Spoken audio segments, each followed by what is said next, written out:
시온 찬양대 귀한 찬양 감사합니다. 하나님께서 귀하게 받으신 줄로 믿습니다.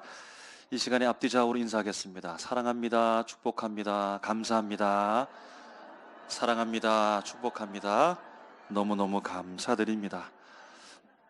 오늘 이 예배 시간에 하나님께서 우리와 함께 하시고 말씀으로 우리를 만나실 줄로 믿습니다. 여러분, 우리는 나라고 하는 존재로 살아가죠. 그럼 나 자신이 확인되십니까? 살아있는 것, 살아가고 있는 것, 숨쉬고 있는 것, 나라고 하는 존재 확인하고 계십니까?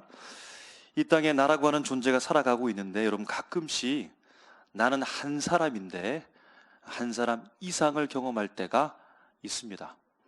곰곰하게 생각하고 심각하게 우리가 바라보지 않아도 그냥 일상의 삶 속에서 나 자신이 한 사람 이상인 것을 발견할 때가 있습니다. 여러 명이 함께 있는 자리에서 누군가가 물건을 실수로 떨어뜨렸습니다. 그것을 잘 알지 못하고 있었는데 그 중에 한 사람이 친절하게 그 물건을 잘 주워 가지고서 다정다감하게 친절한 말로 물건 여기 있다고 이렇게 그 사람에게 알려주는 겁니다. 그런데 물건 주인이 그것을 받아 들고서는 퉁명스럽게 이리 달라고 그냥 물건을 잡아채듯 가지고 다른 데로 가버립니다. 함께 모였던 사람들의 분위기가 민망해졌습니다. 그때 눈치 빠른 한 사람이 이렇게 말하는 겁니다. 저 사람 말은 저렇게 해도 속마음은 그렇지 않으니까 너무 섭섭하게 생각하지 말아요 라고 하면서 다독여주고 분위기를 다시 잡아가는 겁니다. 그렇게 투명스럽게 대답하고는 자신의 자리로 와버렸던 그 사람도 어떻게 할까요? 후회가 됩니다. 왜 내가 그랬지? 왜 내가 그 사람에게 그렇게 투명하게 그렇게 말했을까?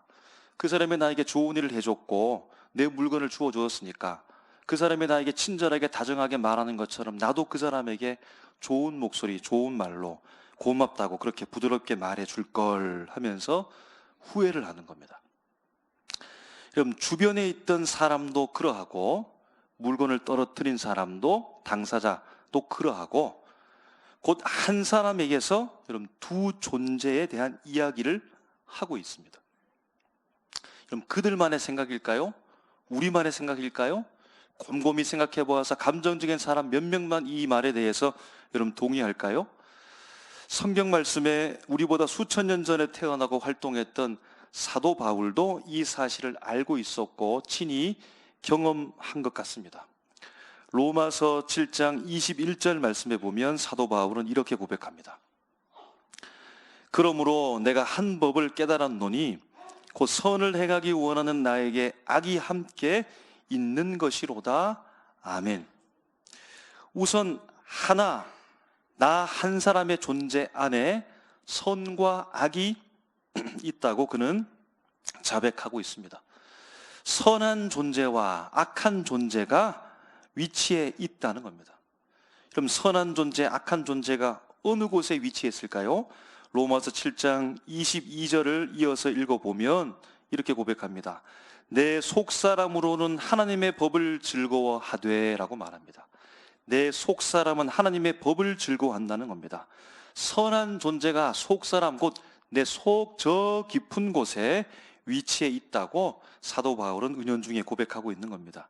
그리고 23절을 읽어 내려가 보니까요 이렇게 고백합니다. 내 지체 속에서 한 다른 법이 내 마음의 법과 싸워 내 지체 속에 있는 죄의 법으로 나를 사로잡는 것을 보는도다. 아멘.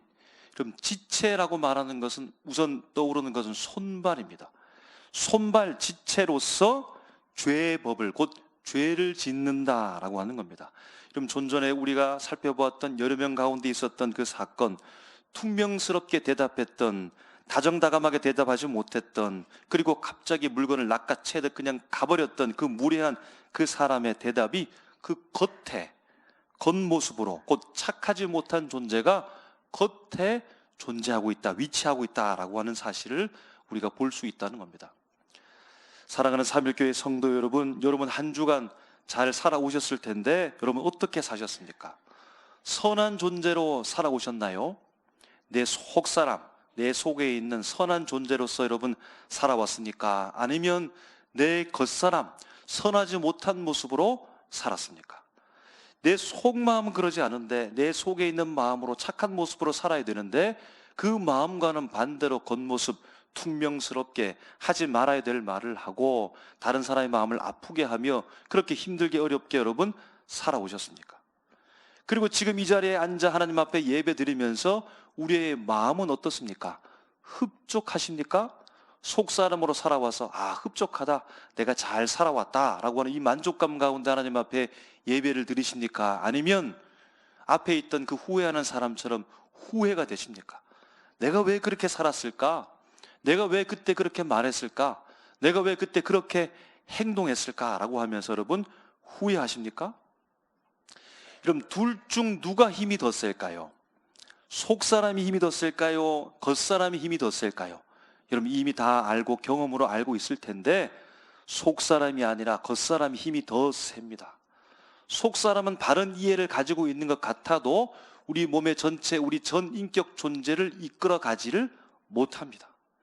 우리 겉사람이 겉모습으로서 선하지 못한 모습으로서 우리를 자꾸만 이끌어가고 나쁜 모습을, 나쁜 행동을, 나쁜 말을 하게 한다는 겁니다. 이 겉사람은 계속해서 우리 전 존재를 이끌어 가려고 하는데요. 그래서 율법을 이용합니다. 율법을 사용합니다. 아니 율법이라고 하는 것은 하나님의 말씀 아닙니까? 하나님께서 백성들에게, 거룩한 백성들에게 말씀대로 살라고 주신 축복된 말씀이 아닙니까? 맞지요. 하나님의 말씀입니다. 거룩한 백성들에게 거룩한 백성으로 살아갈 수 있도록 주님께서 우리에게 주신 말씀입니다. 그런데 이 죄가, 우리 존재가 속사람으로 살아가지 않고 겉사람으로 살아간다는 사실을 알고서는 계속해서 우리에게 율법을 요구합니다. 율법을 요구합니다. 율법을 요구하는 것은 정당하지요. 말씀대로 살아가는 것이 맞습니다. 말씀대로 살아가야 됩니다. 그런데 계속해서 율법을 요구하면서 우리가 말씀대로 살아가지 못하는 존재를 알고서 우리 계속해서 율법을 요구해 가고 있다는 겁니다. 문제는 율법의 요구와 마땅히 율법대로 말씀대로 살아가야 되는데 우리의 실력이 어떠한가라는 것이 문제라는 겁니다. 여러분 한번 생각해 보시기 바랍니다. 율법, 하나님의 말씀을 잘 지키면서 살아오고 있습니까? 말씀대로 사셨습니까? 말씀대로 잘 살아가고 있습니까? 하나님께서 구약 시대 때부터 주신 그 율법의 집약체가 바로 여러분 십계명인데요. 이스라엘 백성들을 출애굽하고서 시내산에 도착했을 때 모세만을 따로 불러내고 그에게 두 돌판을 준비시키시며 친히 글자를 써주신 것이 바로 십계명입니다. 하나님께서 말씀하신 겁니다. 이렇게 살기를 주님께서 바라셨고 그에게 말씀을 주셨습니다. 율법의 집약체 여러분 십계명을 아실 겁니다. 그럼 십계명 한번 보시면서 우리 함께 읽어가면서 이 말씀대로 살았는지 우리 삶을 한번 점검해 보시기 바랍니다. 십계명 제1은 읽겠습니다. 시작. 너는 나 외에는 다른 신들을 내게 두지 말라. 제2는 너를 위하여 새긴 우상을 만들지 말고 또 위로 하늘에 있는 것이나 아래로 땅에 있는 것이나 땅 아래 물속에 있는 것에 어떤 형상도 만들지 말며 그것들에게 절하지 말며 그것들을 섬기지 말라. 제3은 너는 내 하나님 여호와의 이름을 망령되게 부르지 말라. 제4는 안식일을 기억하여 거룩하게 지키라. 제5는 내 부모를 공경하라. 제6은 살인하지 말라. 제7은 간음하지 말라. 제8은 도둑질하지 말라. 제9는 내 이웃에 대하여 거짓 증거하지 말라. 제10은 내 이웃의 집을 탐내지 말라. 아멘. 아멘이십니까? 여러분 어떻습니까? 십계명의 목록 제1부터 10까지 다 우리가 한번 읽었는데 자신감이 생기시나요? 내가 이쯤이면 이 정도는 내가 살아왔지, 이 정도 십계명은 내가 지키면서 살아온 것 같은데, 이렇게 자신감 충만하십니까? 그럼 예수님께서 공생의 가운데 자기의 의로움을 드러내려고 하는 부자 청년과 만나서 대화하실 때 이 십계명 율법에 대한 요약본을 그에게 알려줍니다. 마태복음 22장 37절에서 38절 말씀에 예수님께서 말합니다. 예수께서 이르시되 내 이웃을 내 자신같이 사랑하라 하셨으니 이것이 크고 첫째 되는 계명이요 39절에서 40절 둘째도 그와 같으니 내 이웃을 내 자신같이 사랑하라 하셨으니 이 두 계명은 온 율법과 선지자의 강령이니라. 아멘. 여러분 아멘이십니까? 여러분 이렇게 살아오셨나요? 사랑하며 살아오셨습니까? 하나님을 사랑하며 살아오셨습니까? 이웃을 사랑하며 살아오셨습니까? 좀 그렇게 산 것 같습니까?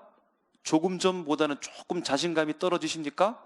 그래도 내가 사랑한 것 같은데, 그래도 내가 하나님을 사랑하고 그래도 내가 이웃을 사랑하면서 살아온 것 같은데, 여러분 이렇게 생각하십니까? 여러분 예수님께서 이 땅에 공생에 오셔서 바리새인, 사두개인, 율법사들, 종교 지도자들과 대치됐던 상황 가운데 가장 큰 결정점은 하나님께서 그들에게 율법을 주셨는데 그들이 해석하는 것과 예수님께서 해석하는 것이 달랐기 때문입니다.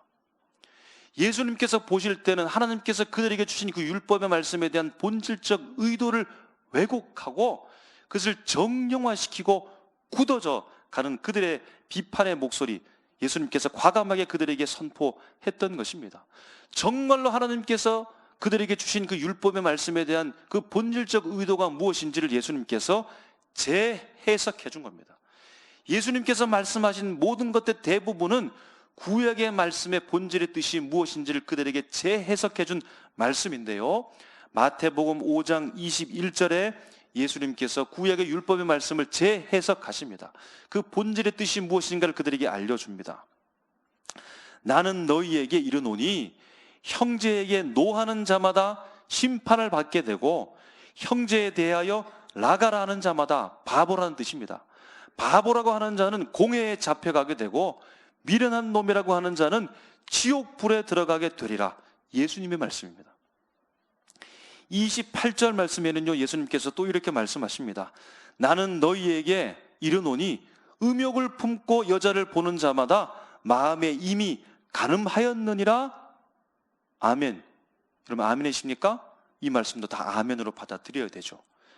예수님께서 그냥 겉모습만 치장으로서 율법을 잘 지켜가는 것 같은 손을 높이 들고서 주님, 저는 주님 앞에 기도합니다, 제가 11조를 드립니다, 하나님 앞에 예배하는 사람입니다 라고 하면서 높이 손을 들었던 종교 지도자들의 기도가 아니라 예수님의 시선은 무릎을 꿇고서 무릎을 파묻고 죄인으로서 고백하는 그 사람의 편을 들었던 것처럼 겉모습이 아니라 진짜 속마음으로 하나님을 앞에 말씀으로 살아가는 사람, 그 사람이 진짜 말씀을 지키는 사람이다라고 예수님께서 그렇게 말씀하셨다는 겁니다.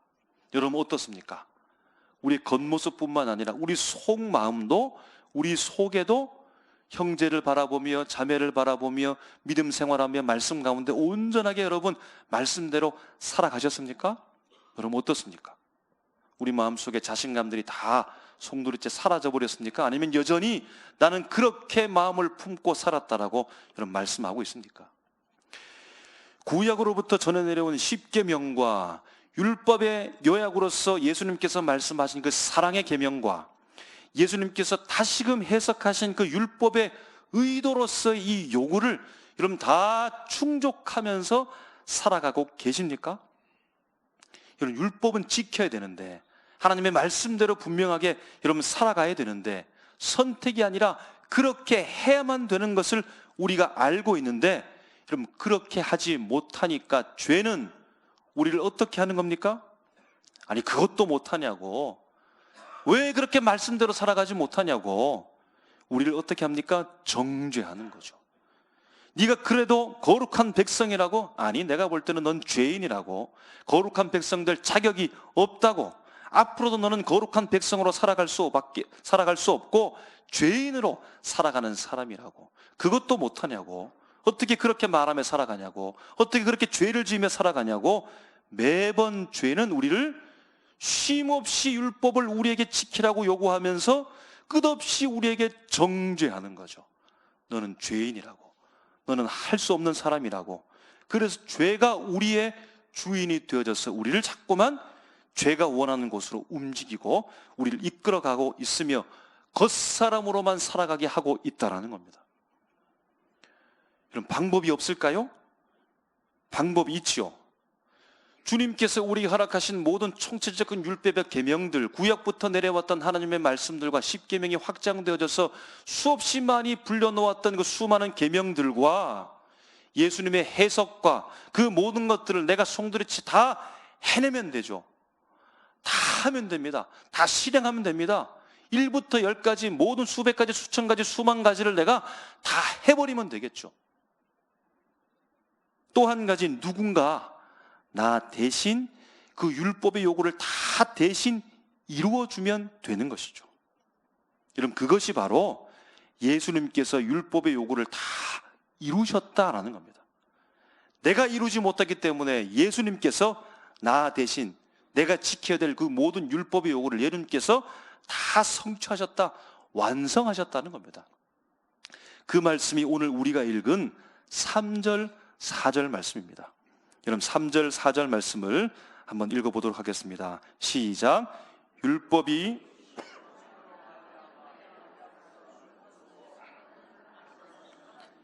곧 자기 아들을 죄 있는 육신의 모양으로 보내어 육신의 죄를 정하사 육신을 따르지 않고 그 영을 따라 행하는 우리에게 율법의 요구가 이루어지게 하려 하심이니라. 아멘. 육신은 도무지 이룰 수 없는 그 율법의 요구를 하나님의 아들 예수 그리스도께서 이 땅에 오셔 송두리째 다 이루셨다는 겁니다. 성취하셨다는 겁니다. 여러분, 이 말씀의 내용을 우리가 다 알고 있죠. 이미 예수님을 믿는 사람이라면 기본적인 지식입니다. 이미 예전부터 다 알고 있었던 사실입니다. 아는 말씀인데요, 이미 다 알고 있는데요 라고 여러분 대답하실 겁니다. 그런데 여러분, 중요하고 심각한 상황이 벌어지는데 우리에게서 그럼에도 불구하고 아무런 변화를 느낄 수가 없다는 것이 심각한 거죠. 여전히 나를 죄가 지배하고 죄가 이끌어가는 대로 겉사람으로 살고 있었다는 것이, 살고 있는 것이 심각해지는 겁니다.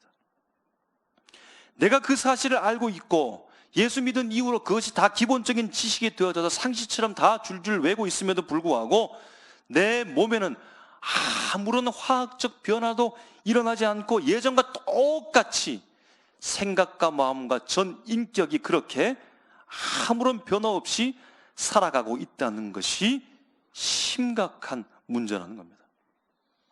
여러분, 이것이 중요한 핵심입니다. 여러분, 사도 바울이 로마 교회 교인들을 향하여서 지금 무엇을 말하고 있는 겁니까? 믿으십시오. 믿어야 됩니다. 믿으십시오. 믿으면 다 됩니다. 믿으면 끝입니다. 믿으며 살아가십시오. 물론 여러분, 이 말도 맞지만, 그런데 더 구체적으로 말하면 그 믿음의 내용을 믿으라는 겁니다. 복음의 내용을 믿으라는 겁니다. 여러분, 그 내용이 무엇이라는 겁니까? 무엇을 믿으라는 겁니까? 무엇을 믿기를 바라는 겁니까? 무엇을 알고 믿으라는 겁니까? 예수님이 나 대신 율법의 요구를 다 성취하셨다는 사실을 알고 믿으라는 겁니다. 그것을 믿으라는 겁니다. 바로 예수님께서 그 일을 하셨음을, 그 예수님을 믿으라는 겁니다. 내 육신으로는 그 율법의 요구를 다 이행하지 못하고 실패자로 살아가지만 예수님께서 그 모든 율법의 요구를 나 대신 다 성취하시고 다 이루셨다는 그 사실을 믿으라는 겁니다. 그 일을 성취하신 그 예수를 믿으라는 겁니다. 그것이 내용이라는 겁니다. 2001년에 개봉했던 뷰티풀 마인드라고 하는 영화가 있습니다. 이것은 실존 인물, 천재 수학자인 존 포브스 내시라고 하는 그 인물의 실화를 바탕으로 소재로 삼아서 만든 영화입니다. 여기에서 존 포브 내시라는 역할을 맡은 대신의 이름은 존 내시라고 등장하는 천재 수학자입니다. 그런 머리가 너무나 좋아서 시험도 보지 않고 프린스턴 대학에 입학했고, 괴짜 성격을 가졌지만 공부를 너무나 잘했기 때문에 졸업 이후에는 교수로서 임용되어서 활동을 하고 있습니다. 그는 친구가 별로 없습니다. 그런데 같은 방을 썼던 친구 한 명이 단짝으로 그렇게 가끔씩 찾아와서 그와 함께 이야기를 합니다. 그리고 가끔씩 귀엽게 찾아오는 여자아이 조카가 찾아와서 등장해서 삼촌과 함께 재미있는 이야기를 나눕니다. 그렇게 교수 생활을 하다가 그때 당시에 미국과 소련은 냉전 시대에 있기 때문에 어느 날 국방부에 비밀 요원이 나타나가지고 자신에게 임무를 맡기는 겁니다. 임무의 내용은 암호 해독을 하라는 겁니다. 그래서 그에게 주어진 잡지 신문을 가지고서 글자를 잘 해독해가지고 그 해독된 내용을 서류에 기록하고 담아서 우편으로 발송하는 것이 그의 임무입니다. 그런데 알고 보니까 이 일이 실제가 아니고 과대망상으로 나오는 겁니다. 정신분열을 일으킨 겁니다. 실제하지 않는데 국방부에서 자신에게 나타나서 임무를 맡긴 것이 아닌데 그는 과대망상으로 정신분열로 그것을 잘못 보고 있는 허상을 받아들이고 있는 겁니다. 말해줘도 좀처럼 듣지 않습니다. 그것은 실제가 아니라고 말해도 좀처럼 인정하지 않습니다. 결국에는 그것을 받아들이고 이제 치료를 받게 됩니다. 치료를 받으면서 힘겹게 교수 생활을 하는 거죠. 그러니까 얼마나 힘들겠습니까? 치료를 받으면서 약을 먹으면서 교수 생활까지 겸해서 하려고 하니까 너무나 힘든 겁니다. 그런데 어느 날 또다시 국방부 관계자가 나타나서 비밀리에 임무를 다시 맡기는 겁니다. 아니 당신 허상 아니냐고, 가짜 아니냐고, 무슨 말을 하냐고, 내가 진짜라고. 다른 사람들이 우리를 비밀리에 어떤 임무를 방해하기 위해서 지금 곳곳에 사람들이 있는 것이니까 조심하라고. 그러면서 이 사람이 나는 가짜인 줄 알고 깜짝 놀랐다고, 진짜이니까 너무나 좋다고 다시 과대망상으로 빠져드는 겁니다. 아내가 말합니다. 그거 진짜 아니라고, 가짜라고 계속해서 말해도 설득되지가 않습니다. 그때 군인이 말하는 겁니다. 너의 아내를 총으로 쏴서 죽이라고 하는 겁니다. 그때 학교 생활에서 룸메이트로 친구였던 그 단짝도 나타나서 그에게 말합니다. 아내를 죽이라고. 조카도, 어린 여자 조카아이가 나타나서 삼촌을 물끄러미 바라보면서 동의하는 듯 그렇게 눈빛으로 메시지를 전달하는 겁니다. 상황이 급박하게 돌아갑니다. 아내는 얼른 아이를 끌어안고서 짐을 챙기고서 바깥으로 나가서 차를 타고 다른 곳으로 가버리려고 합니다. 그때 이 천재 수학자 존 내시가 상황을 파악하려고 하는 겁니다. 비밀 요원 같은 군인을 봅니다. 대학교에서 룸메이트 친구를 바라봅니다. 너무나 귀여운 여자 조카아이를 이래저래 바라보는 겁니다. 그러면서 이들과 함께 있었던 지난 날을 다시 한번 생각해 보는 겁니다. 그리고는 갑자기 밖으로 달려 나가고 아내가 운전하는 그 차 앞을 가로막아서서 비를 맞으면서 막 말하는 겁니다.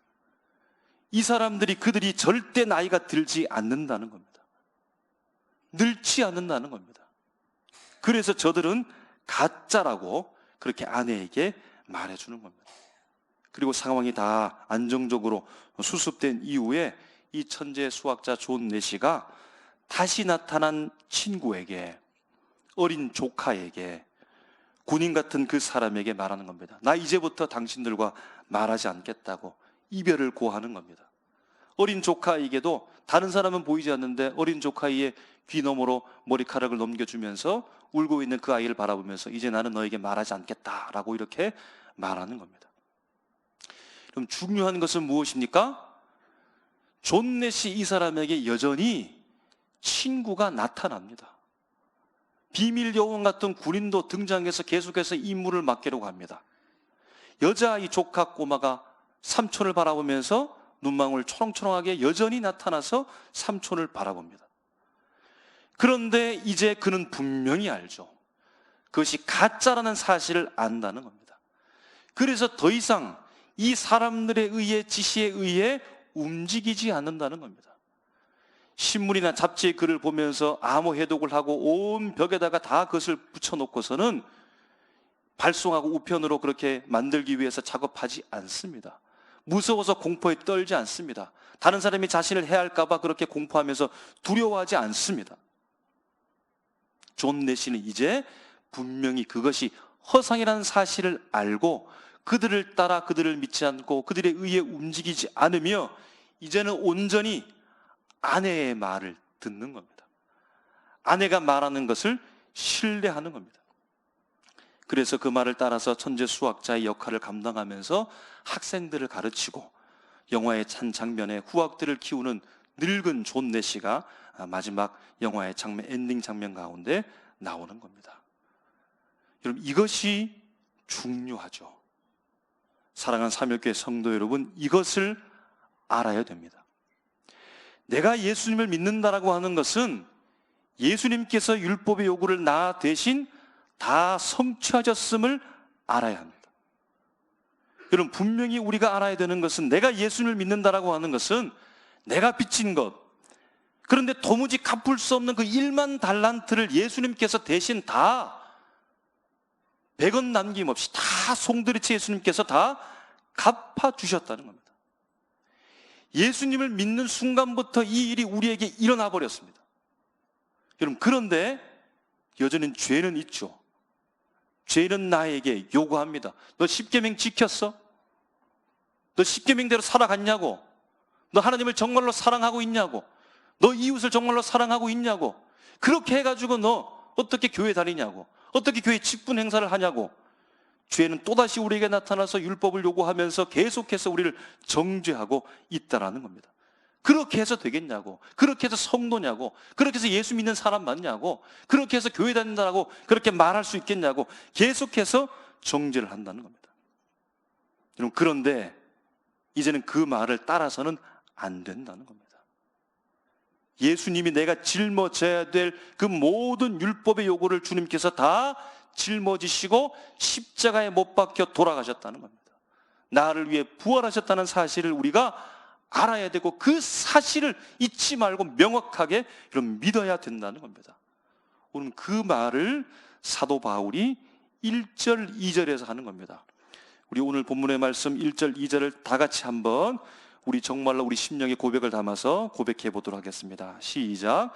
그러므로 이제 그리스도 예수 안에 있는 자에게는 결코 정죄함이 없나니 이는 그리스도 예수 안에 있는 생명의 성령의 법이 죄와 사망의 법에서 너를 해방하였음이라. 아멘. 아멘이십니까? 여기에서 진짜 아멘 해야 됩니다. 사랑하는 삼일교회 성도 여러분, 이제 우리는 죄의 종이 아닙니다. 하나님께서 예수님을 통해 우리를 사셨습니다. 사셨습니다. 우리는 하나님의 자녀입니다. 그러므로 죄의 정죄에 주목하지 마시고 죄의 정죄에 귀를 기울이지 마시기 바랍니다. 여러분, 그러면 율법은 어떻게 될까요? 율법의 요구는 어떻게 될까요? 계속해서 우리에게 율법을 요구하는데 어떻게 됩니까? 모른 채 하고 그냥 지나가야 되는 겁니까? 아니지요. 원래 취지로 돌아가면 됩니다. 원래 하나님께서 우리에게 주셨던 그 의도를 발견하면 되는 겁니다. 하나님의 백성답게 살도록 율법을 말씀을 주신 겁니다. 여러분, 율법을 그래서 아무나 지킬 수 없는 거죠. 하나님의 말씀을 아무나 지킬 수 없는 겁니다. 율법을 지킨다고 해서 하나님의 말씀대로 산다고 해서 그 사람이 하나님의 거룩한 백성이 되는 것이 아니라는 겁니다. 율법의 조건에 맞추어 그 조건을 가지게 되면 내가 하나님의 백성이 되는 것이 아니라는 겁니다. 여러분, 우리가 아무리 미국의 법을 연구해가지고 미국의 법을 잘 알아가지고 지켜보십시오. 그러면 우리가 미국 사람이 되나요? 미국 시민권을 딸 수 있습니까? 여기에서 아무리 미국 법을 연구하고 미국의 법대로, 여러분 그 법대로 산다고 해서 우리가 미국 사람이 됩니까? 아무리 미국의 법을 철저하게 지킨다 할지라도 우리는 여전히 한국 사람입니다. 한국 땅에서 한국의 법을 지키면서 살아가고 있는 사람입니다. 한국의 법을 따라 지키면서 자부심을 가지죠. 내가 한국 백성인 것에 푸다이들을 가지는 겁니다. 여러분, 이와 같이 내가 하나님의 백성이기 때문에 율법을 지킬 수 있는 겁니다. 내가 하나님의 백성이기 때문에 말씀대로 살아갈 수 있다는 겁니다. 여러분, 이제는 정죄가 있는 것이 아닙니다. 이제는 잘한다는 것만 있는 겁니다. 율법을 지킴으로 자부심을 가지게 되고 내가 말씀대로 살아가게 되므로 하나님의 나라의 백성임을 그때그때마다 확인하게 되는 것이고 하나님의 나라의 백성으로 내가 그 말씀을 지킴으로 말미암아 훈련된다는 겁니다. 우리 자녀를 키워봤을 때 돌 대면서 여러분 걷는 모습을 보죠. 그럼 걸을 때가 더 많습니까? 넘어질 때가 더 많습니까? 실수할 때가 많습니까? 잘할 때가 더 많습니까? 실수할 때가 더 많습니다. 실수하는 것이 90이라면 잘하는 것은 1, 10밖에 되지 않는 것입니다. 그런데 우리 엄마 아빠가 뭐라고 합니까? 잘한다 잘한다고, 일어섰다고 일어섰다고, 걷는다고 걷는다고, 너무 잘한다고 잘한다고. 여러분 그렇게 칭찬하지 않습니까? 예수 믿은 이후로부터 하나님 사망과 죄의 법이 우리를 주관하고 있는 것이 아니라 생명의 법이, 성령의 법이 우리를 주관하여 주셔서 우리를 격려한다는 겁니다. 오늘 우리가 서로를 바라보면서 나 그 사람 용서하고 왔다고, 이거 너무 잘했다고 너무 잘했다고, 내가 그 사람에게 욕할 수 있었지만 그러나 욕하지 않고 내가 그냥 선하게 말하고 왔다고, 이거 너무 잘했다고 너무 잘했다고, 이렇게 말해야 여러분 그것이 교회인 것이고 생명의 법 아래 살아가고 있는 사람임을 여러분 믿으시기 바랍니다. 잘한 것 보면 너무나 작은 것 같지만 자녀이기 때문에, 내 형제이기 때문에 그 하나가 얼마나 귀중하게 보인 사실을 우리가 경험하지 않았습니까? 똑같이 그 경험한 것이 주의 백성들이 모인 자리에서도 함께 고백되어야 될 것을 미리 우리에게 알려준 겁니다. 말씀대로 살았던 그 작은 것 보고 여러분 잘했다고 칭찬하는 겁니다. 내가 정말로 실수 아니하고 정말로 하나님 앞에 죄인으로 살았는데 오늘만은 내가 이것 내가 지키고 살았다고 너무 감사하다고, 그렇게 고백하면서 큐티하면서 나누면서 우리가 함께 살아가는 것이 하나님의 백성 되었기 때문에 그렇게 살아갈 수 있다라는 겁니다. 율법을 지킴으로 자부심을 가지게 되고, 율법을 지킴으로 하나님의 백성임을, 내가 하나님의 백성이구나 확인하게 되고, 하나님 나라의 백성으로 훈련되어져 가는 이 귀한 거룩한 과정이 우리에게 시작되었습니다. 여러분 우리의 죄의 책임은 예수님께서 다 가져가 버렸습니다. 죄책감은 가질 수 있죠. 죄책감은. 그러나 정죄의 죄책감이 아닙니다. 반성하되 다시 일어서게 하는 죄책감입니다. 죄를 고백하고 기도하되 하나님과의 관계를 끊어버리는 것이 아니고 하나님과의 관계를 더 회복하는 되는 죄책감입니다. 죄에 대해서 안타까워는 하되 성령을 통한 탄식으로, 성령의 충만함으로 나가야 되는 죄책감이라는 겁니다. 이러한 복이 우리에게 있는 줄로 믿습니다. 사망의 죄의 권세가 우리를 주장하고 있지 않습니다. 생명의 성령의 법이 우리를 주장하고 있다는 사실을 여러분 기억하면서 결코 정죄함이 없나니 그 안에서 복된 복음의 내용을 누리며 알고 확실하게 믿으며 살아가는 주의 친백성들은 우리 모습 다 되시기를 주님의 이름으로 축복합니다. 기도하겠습니다.